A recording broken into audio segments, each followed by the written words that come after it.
यीशु मसीह के बरकत और खूबसूरत नाम में आप सबको सलाम।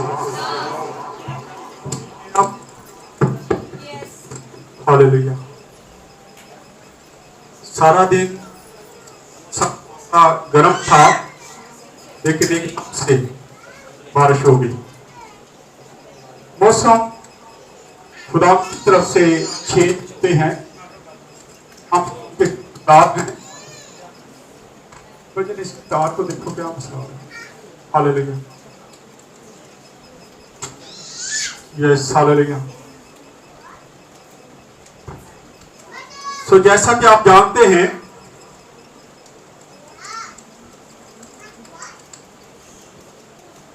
सत्य को सिर्फ और सिर्फ उपदेश की किताब से ने एक सिलसिला शुरू कर रखा है।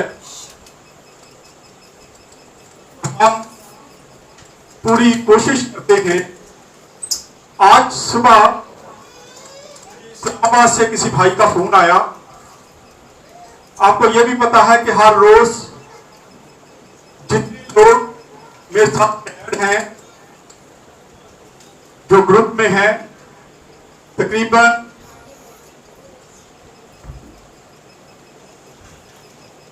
उनमें 30 ग्रुप हैं, जिनमें सुबह मैं वर्सेस भेजता हूं।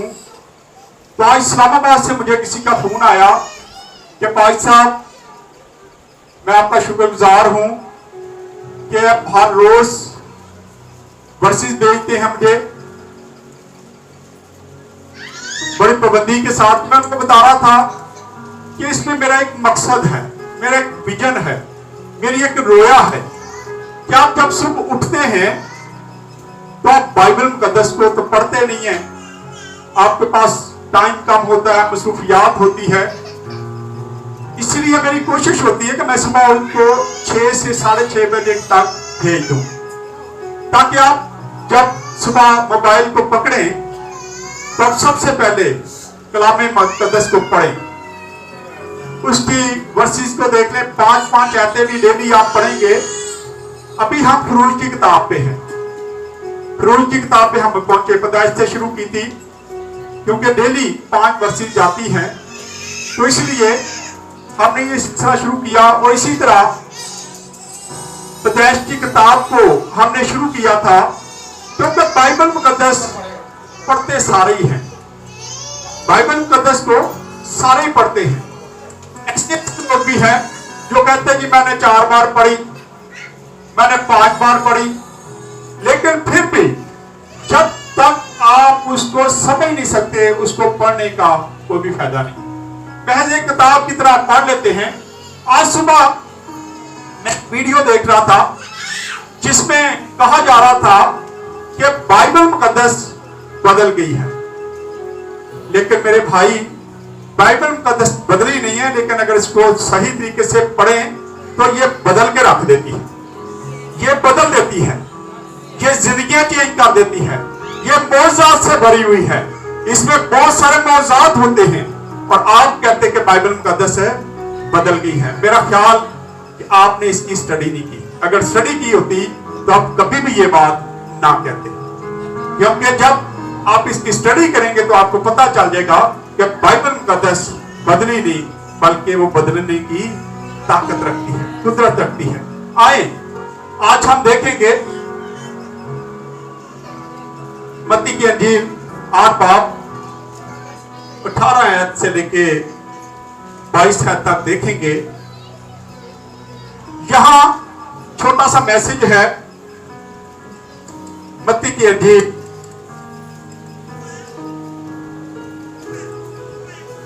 जो लोग आसानी से खड़े हो सकते हैं खड़े हो जाया करें।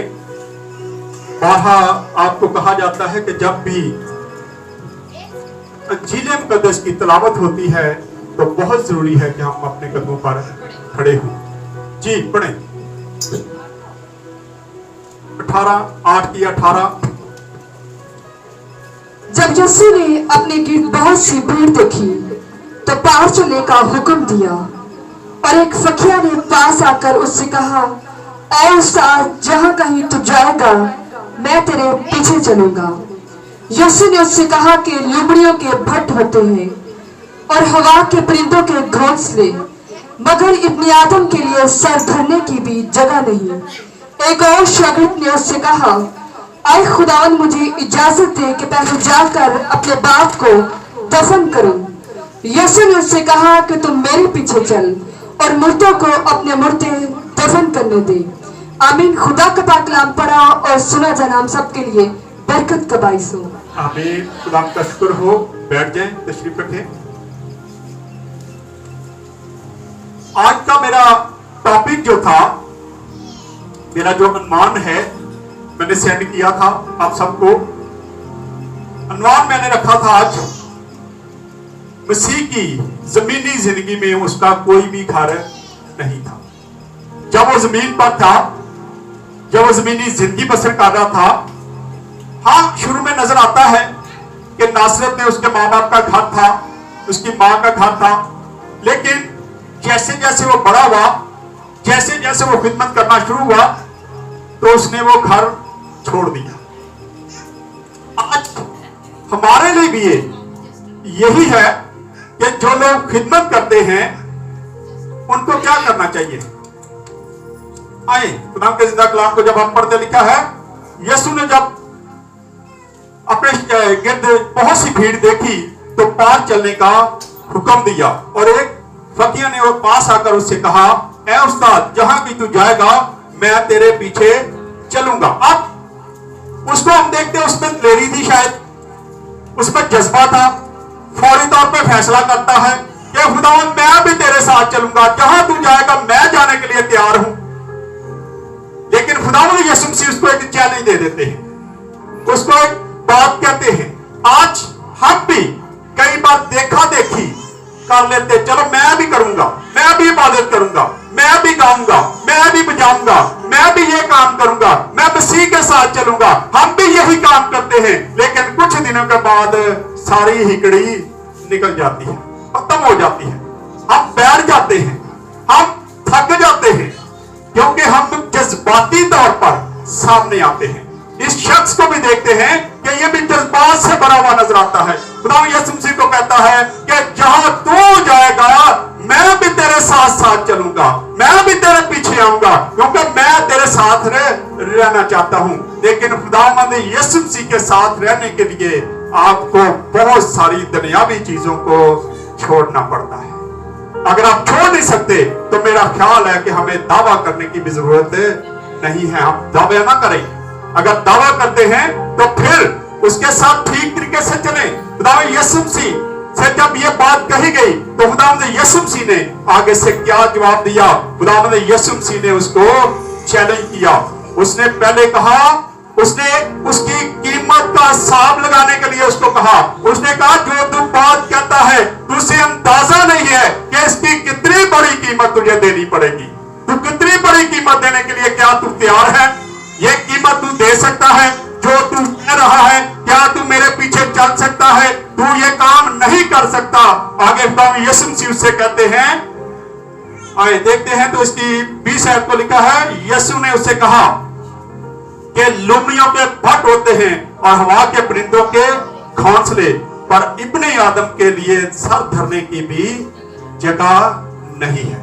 खुदा यीशु मसीह कहते हैं कि लुमड़ियों के रहने की जगह है, परिंदों के लिए घोंसले हैं, लेकिन इब्ने आदम जो दो जहानों का मालिक है, जिसने सारी चीजें पैदा की बनाई, उसके सर धरने की भी वो कहता जगह नहीं है। वो कहता मेरे पास तो जगह नहीं है। तू कैसे ये कह रहा है कि मैं तेरे साथ साथ चलूंगा? मेरे तो पास कुछ भी नहीं है, मेरे पास तो घर नहीं है, मैं कहाँ रहता हूँ? तुझे तो ये भी नहीं पता क्या तू मेरे पीछे चल सकता है?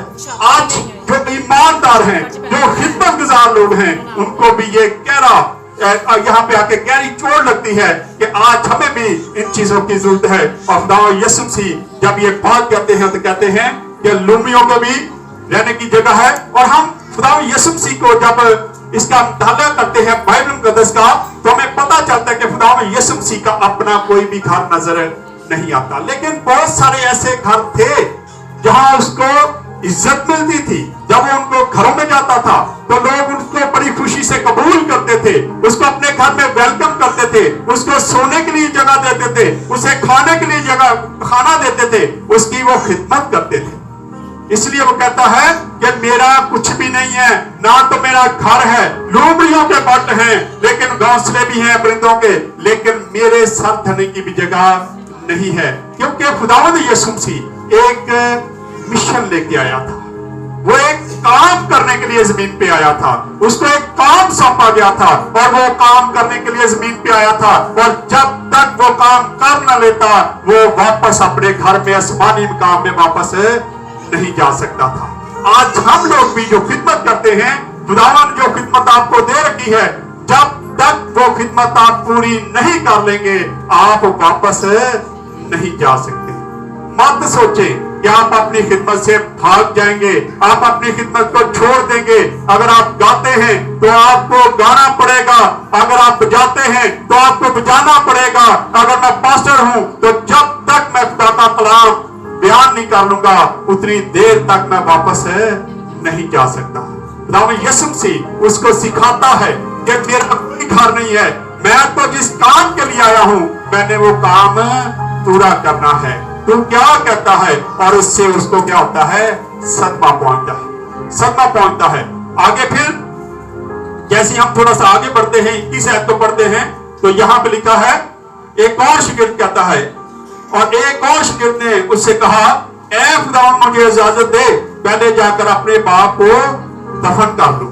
अब बाइबल मुकद्दस में ये नहीं पता कि उसका बाप मर गया था या मरने वाला था या बीमार था, कुछ पता नहीं है, कुछ बयान नहीं किया गया। लेकिन वो ये बात कहता है कि ऐ खुदावंद तुम मुझे इजाजत दे दे ताकि मैं अपने बाप को, शायद वो चालाकी कर रहा था कि मैं चलूंगा तेरे साथ, मेरा प्यो हाले जिंदा है, जदों मर जाएगा, जदों मैं फारग हो जाऊंगा अपने दुनियावी कमां तो उदों तेरे नाल तुर पवांगा। शायद उसका ये ख्याल था।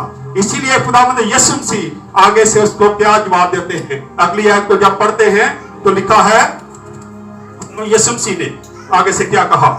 यीशु मसीह ने कहा, यीशु ने उससे कहा, तू मेरे पीछे चल, मुर्दों को अपने मुर्दे दफन करने दे। खुदावंद यीशु मसीह ने कहा, दुनियावी तौर पर जो लोग बेईमान हैं, जो ईमानदार नहीं हैं, वो मरे हुए हैं। इसलिए खुदावंद यीशु मसीह उसको कहते हैं कि मुर्दों को अपने मुर्दे दफन करने दे, तुम अगर चलना चाहता तो मेरे पीछे हो ले।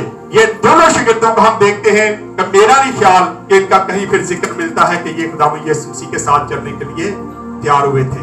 वो पीछे हट गए थे। दोनों ने दिलेरी तो दिखाई। आज कई बार हम भी दिलेरी तो दिखाते हैं, लेकिन कुछ देर के बाद चलने के बाद हम खुदावंद यीशु मसीह को क्या करते हैं? छोड़ देते हैं।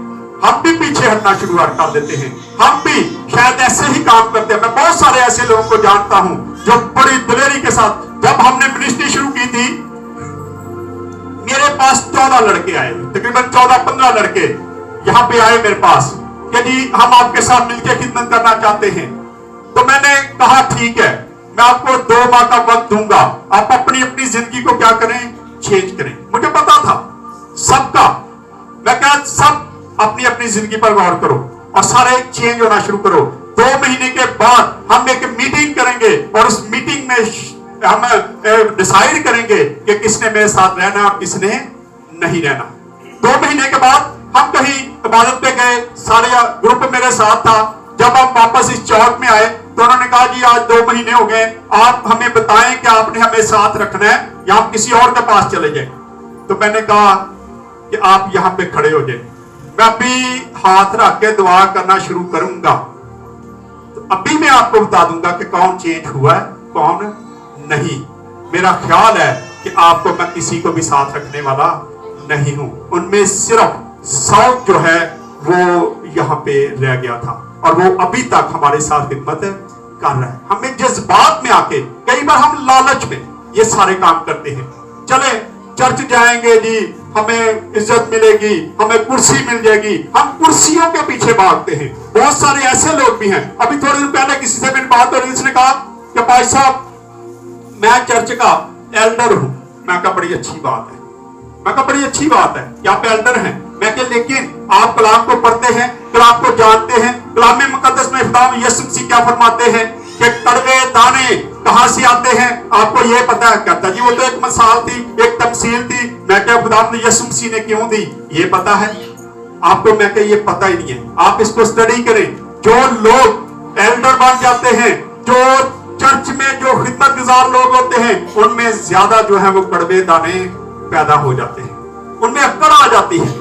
वो अगर काम कर रहे होते हैं तो जैसे ही उनको इज्जत दे दी जाती है, जब उनको अहदा मिल जाता है तो वो अपनी खिदमत से पीछे हट जाते हैं। फिर वो दूसरों पर रोब झाड़ते हैं, तू काम कर, मैं तो एल्डर हूं, मैं तो डीकन हूं, मैं काम क्यों करूं, मैं तो बड़ा हूं। हमें आज जरूरत है कि हम सब मिलजुल कर खुदावंद की खिदमत करें, क्योंकि खुदावंद ने हमें अपनी खिदमत के लिए चुना हुआ है। आज हम जब तक अपनी खिदमत को पूरा नहीं करेंगे, हम वापस नहीं जा सकते। ये सिर में रख लें, अगर खिदमत करेंगे तो खुदावंद आपको बरकतों से माला माल करेगा। आए खुदावंद इस क्लास के वसीला से खुदावंद हम सबको बरकत दे।